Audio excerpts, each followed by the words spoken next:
10 ആളെടുത്ത് വരഞ്ഞു. ഇച്ചിരി മഞ്ഞളും മഞ്ഞപ്പൊടി ഇച്ചിരി ഉപ്പും കൂടി ചേറ്റിക്ക് അങ്ങോട്ട് തിരുമ്മി കുരുമുളക് പൊടിയില്ല അതൊരു കുറെ വെച്ചിട്ട് മറ്റേ മുളക് പൊടി പേരിടാവുള്ളൂ. ഇത് മുൻപന്തി കെട്ടി ചാടണം ഒരേ വെട്ടയിലും പറ്റിയിട്ട് എണ്ണ നല്ല തിളച്ച് കഴിയുമ്പോഴത്തേക്ക് അങ്ങ് ഇട്ടിട്ട് ഒരു 3/4 വേവ്. കല പോലെ ഭയങ്കര അനായാസേന ചെയ്യുന്നൊരു കാര്യമാണ് ഈ പാചകം. അത് ചേട്ടൻ്റെ ചില ആ ജല്ലിക്കെട്ടിലൊരു ഡയലോഗ് തന്നെ ഉണ്ട്, ഒരു വലിയ ലോങ് ഷോട്ടാണ് അത്, ഒറ്റ ഷോട്ട് എടുക്കുന്നുണ്ട്. അതെ, അതിൽ പറയുമ്പോൾ ചേട്ടൻ പറയുമ്പോൾ തന്നെ നമുക്ക് കൊതി വരും. ഈ നെയ്ക്കഷ്ടം അങ്ങനെ ചക്കരപ്പാനി പോലെ ഓരോ കഷത്തിലും മെഴുകി ഇങ്ങനെ ഇരിക്കണം.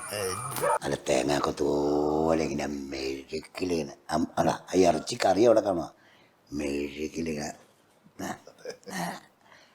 സാജൻ ബേക്കറിയിൽ ഒരു ബന്ന് തിന്നുന്ന സീനുണ്ട്. ഒരു ബന്ന് അത് തിന്നണ പിന്നെ തിയേറ്ററിൽ നിന്ന് അപ്പം ബന്ന് തിന്നു.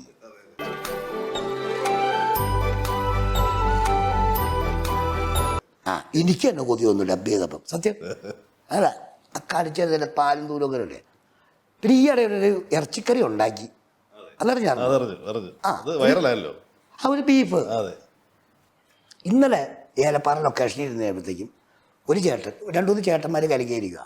അപ്പോൾ ഞാൻ ഇങ്ങനെ വണ്ടിയിലിരുക ഞാൻ വൈകുന്നേരം വണ്ടി വേണ്ട കുറച്ച് അപ്പഴങ്ങൾ നടക്കാമല്ലോ, ഒരു പള്ളിയുടെ മറ്റത്തേക്ക് കയറി വരണം, പോലീസ് സ്റ്റേഷൻ താഴെ സെറ്റാ. പിന്നെ ഞാൻ നടന്നു വന്നു കഴിയുമ്പോൾ അതെ ആ ഇറച്ചിക്കറി വെച്ചേ അടിപൊളിയായി പോട്ടോ ഒരാളാണ് പറഞ്ഞത്.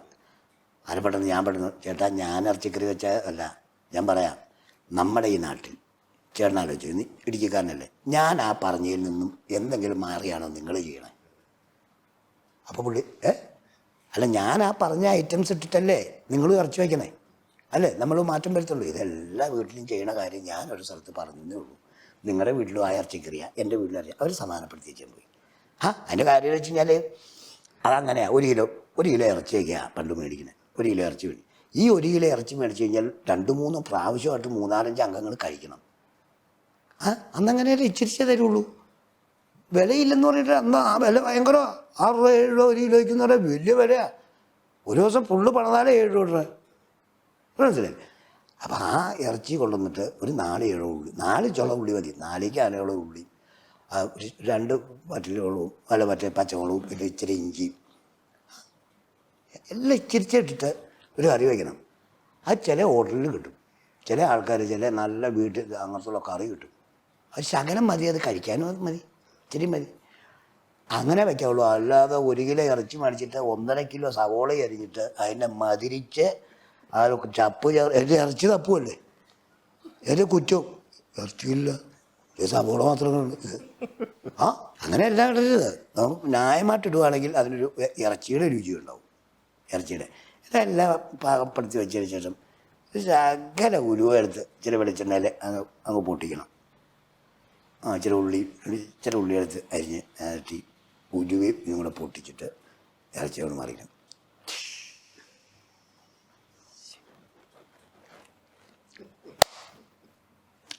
കാരണി അങ്ങനെ വീട്ടില് ഇടയ്ക്കുണ്ടാകും. പിന്നെ ഞാൻ ഇടയ്ക്ക് ഇപ്പോൾ മോള് പ്രസവിച്ച് കിടന്നപ്പം വൈഫ് അവിടെ ഇറന്നപ്പം മോനും ഞാൻ അവന് അറിയത്തില്ല.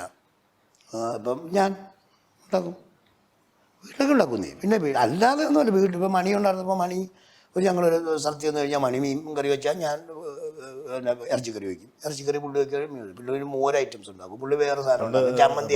ലൊക്കേഷനിൽ ചേട്ടൻ താറാവ് കറി വെച്ചത് എനിക്ക് ഓർമ്മയുണ്ട്. അതിവിടെ ചന്ദനയില് അവിടെ കോഴിയോ കൊണ്ടുവന്നു. അതാ ചന്ദനയുടെ നേരെ അടുത്ത് താമസിക്കുന്ന കോതമംഗലം അടുത്തല്ലേ. അവനെല്ലാം റെഡിയായി കൊണ്ട് നേരത്തെ നമ്മൾ ചന്ദനമായിട്ട് മച്ചാനും ഞാനും കൂടി വെച്ചു. നിങ്ങൾ വന്നു ഇല്ലേ, ചീനിയിൽ മണീനെ കാണാൻ നിങ്ങൾ കഴിച്ചല്ലേ, ബ്രെഡും കൂട്ടി. ആ കറി എങ്ങനെ ഉണ്ടായിരുന്നു? താറാവ് കറി അടിപൊളിയായിരുന്നു. ഈ താറാവും കോഴിയൊക്കെ ഉണ്ടല്ലോ നല്ല വെപ്പുകാർക്ക് നമ്മൾ ഈ പെട്ടെന്ന് എളുപ്പം നോക്കുമ്പോൾ അതിൻ്റെയൊക്കെ രുചി പോവാന്ന്. ഒന്നാമത് പണ്ടത്തെ രുചിയില്ല. പണ്ട് ഒരു വീട്ടിൽ കോഴിക്കറി വയ്ക്കുകയാണെങ്കിൽ പുറത്തിറങ്ങൂല അവർ പുറത്തിറങ്ങൂല. ഈ മണം പോയിട്ട് ഏത് വീട് ഇറങ്ങിയിട്ട് നമ്മൾ പൈസ നോക്കും. ആരെയും നിൽക്കുകയാണെങ്കിൽ ആരെയും കൊടുക്കും, അത് കൊടുക്കാനില്ല മറ്റുള്ളവർ വന്നാൽ.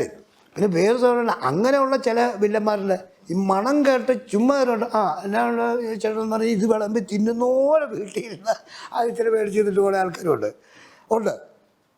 ഇപ്പോൾ ആ മണമൊന്നുമില്ല. ഒരു കറി ഒരു സ്ഥലത്ത് മേടിച്ചു കഴിഞ്ഞാൽ എടാ ഇന്ന് ജോസ്മിൻ്റെ ഇറച്ചി കറി ഇറച്ചി പിടിച്ചു എന്നാണ് ഒരു മണമല്ല. അതൊക്കെ അടയാളം അന്നത്തെ. കോഴി താറാവ് ഇച്ചിരി പണി പാടാം, പണി ചെയ്യണം. എളുപ്പം നോക്കിക്കഴിഞ്ഞാൽ രുചി കിട്ടില്ല. ഇതിൻ്റെ ചൂടുവെള്ളത്തിൽ മുക്കണം. ഇതിനർത്ഥം കൊലപ്പെടുത്തില്ല. എന്നിട്ട് അതിനെ നല്ല തിളച്ച ചൂടുവെള്ളത്തിൽ ഒന്ന് മുക്കി മറിച്ച് കഴിഞ്ഞിട്ട് ഇതിൻ്റെ പപ്പ് പറിക്കണം. ഇതിൻ്റെ മൊത്തം പപ്പ് പറിച്ച് കളഞ്ഞിട്ട് കുഞ്ഞു രോമമുണ്ട് കോഴിക്ക്. അതെല്ലാം ക്ലീൻ ചെയ്തിട്ട് ഒരു പരിപാടി കൂടെ ചെയ്യണം. നമ്മൾ ഈ പറിച്ച് കളയുന്തോറും പിന്നെ ഇച്ചിരിച്ച് മുളച്ചു വരും. അപ്പം നമ്മളൊരു തീ ഉണ്ടാക്കി തീയിൽ ഇങ്ങനെ ഇട്ട് ഇങ്ങനെ മറിച്ചും തിരിച്ചും ഇങ്ങനെ ആക്കി ആ തോലോട് കൂടിയാണ് ഈ സാധനത്തിന് കറി വയ്ക്കേണ്ടത്. വെച്ച് നോക്കി, തോലോട് കൂടി കോഴിയെയോ താറാവിനെയോ കറി വെച്ച് ആ കറിയും അല്ലാതെ ഇറച്ചി മാത്രമുള്ള കറിയും കൂടെ ഒന്ന് കൂട്ടി വെക്കും. വെച്ച് അതല്ലേ അതാ ഈ താറാവ് സ്പെഷ്യൽ. താറാവ് കിട്ടുന്ന സ്ഥലത്ത് നമുക്ക് നോക്കിക്കഴിഞ്ഞാൽ ചെറിയ ഡയമണ്ട് പോലെയുള്ള തോലായതിൻ്റെ മുകളിൽ നേരിക്കും. ചില വാന്യന്മാർ അതും വൃത്തി നോക്കി അത് പൊളിച്ചു കളഞ്ഞാൽ ചെയ്യും അല്ലേ, അതോട് കൊടുത്തിരുന്നു നല്ലതായിരിക്കും.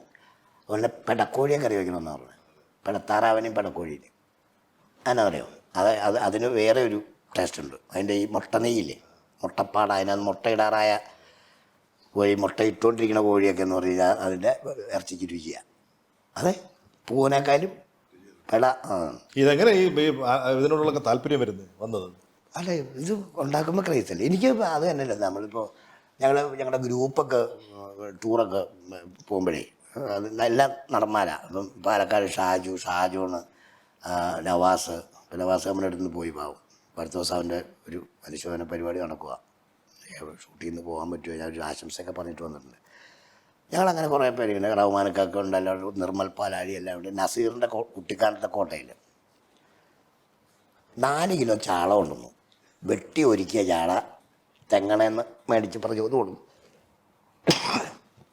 4 കിലോ അടുക്കളയുണ്ടല്ലോ.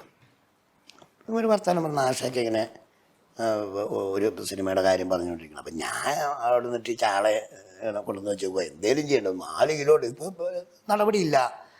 പോകുമ്പോൾ ആർക്കെങ്കിലും ഒക്കെ വെച്ചിരിച്ച കൊണ്ടുപോകാമെന്നൊക്കെ പറഞ്ഞ് വെച്ചേക്കുവാണ്. വെട്ടിയും വെച്ചേക്കുക. ഞാൻ ഒരു 10 ആളെ എടുത്തു.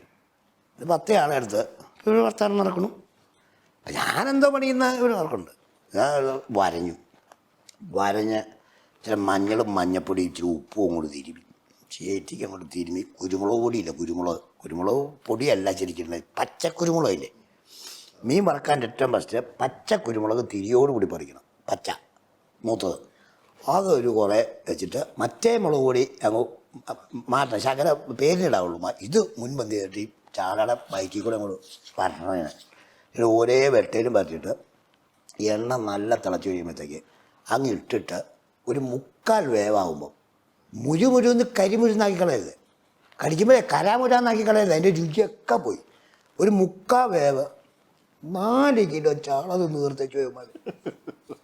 കംപ്ലീറ്റ് വറുത്തിട്ട് ഇത് അതിൻ്റെ കൂടി വരുന്നത് 4 കിലോ ചാള അവിടെ വറുത്ത് തീർത്തു. 8-9 പേര് കൂടിയിട്ട്. എന്നാന്നറിയോ, ഈ വറക്കണ പ്ലേറ്റിലേക്ക് പോവാ. ഇത് ആറിയാൽ പോയി.